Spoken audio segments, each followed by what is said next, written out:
Y seguimos analizando qué es lo que pasa en el mundo. Recordemos que vivimos en un mundo globalizado y lo que sucede aquí, directa o indirectamente, nos afecta, por lo menos para tener un bagaje cultural, tener un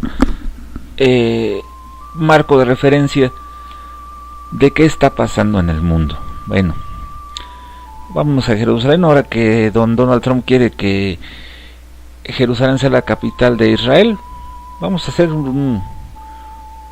a irnos de lo menos, vamos a ir a ver qué carambas, por qué Israel está como está y por qué están pasando cosas que no debieran de suceder y que tarde o temprano van a llegar hasta nuestro país.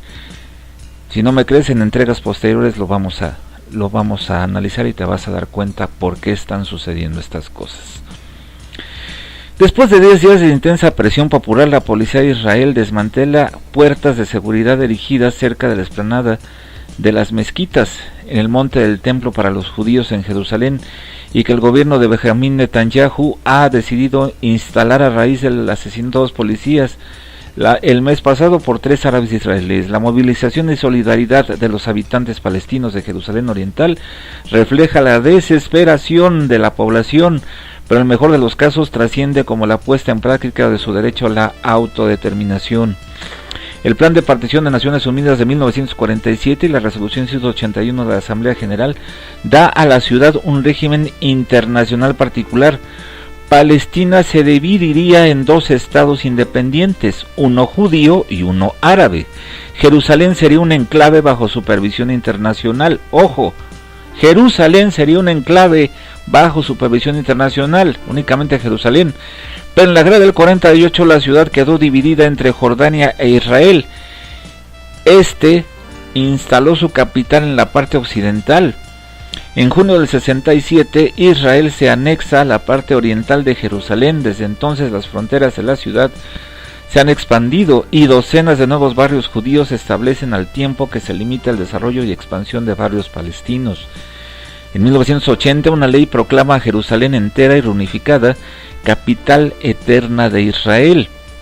La política de todos los gobiernos israelíes desde entonces ha consistido en preservar la preponderancia judía en la ciudad, impedir su división y en consecuencia el nacimiento de un estado palestino con Jerusalén Oriental como capital.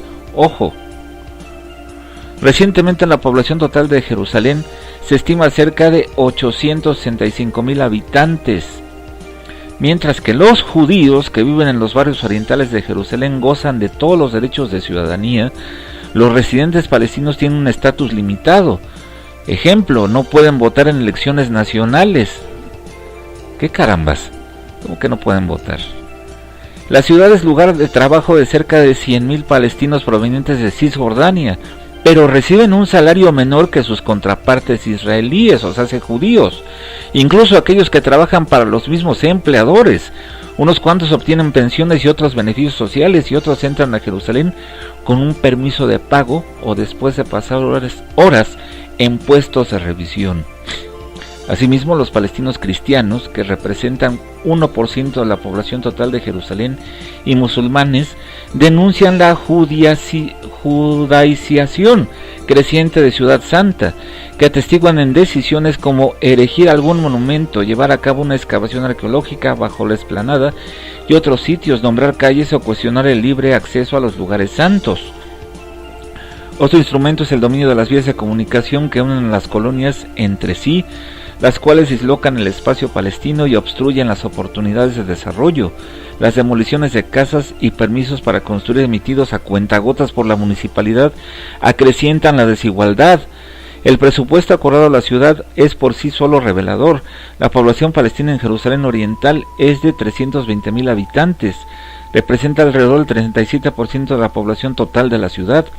Sin embargo, sus barrios reciben solo 10% de los presupuestos municipales, de tal manera que 80% vive en la pobreza.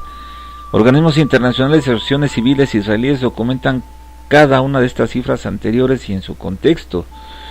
Para la mayoría de los palestinos activos en las protestas de días pasados, Jerusalén es un espacio de expresión y esperanza, únicos por su carácter de ciudad internacional, excepcional estatus que el mundo reconoce a Jerusalén a la fecha.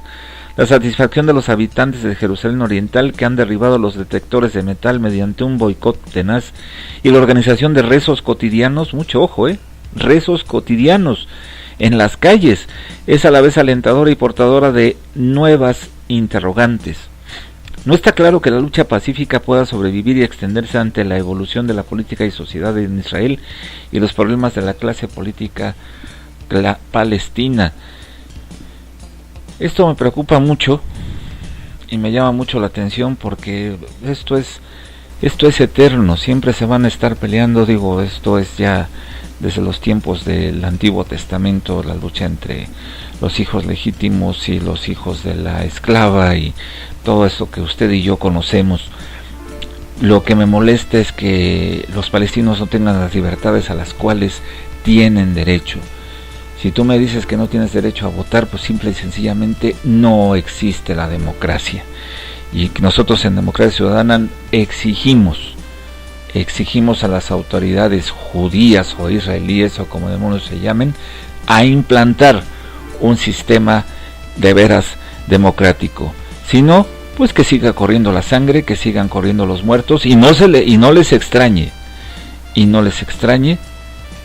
que esto tenga repercusión mundial, incluso aquí en la República Mexicana. Es un aviso a tiempo, no es amenaza, nada más como dijera licenciado Edgar Benítez allá en los años 80, el que avisa no es traidor. Continuamos.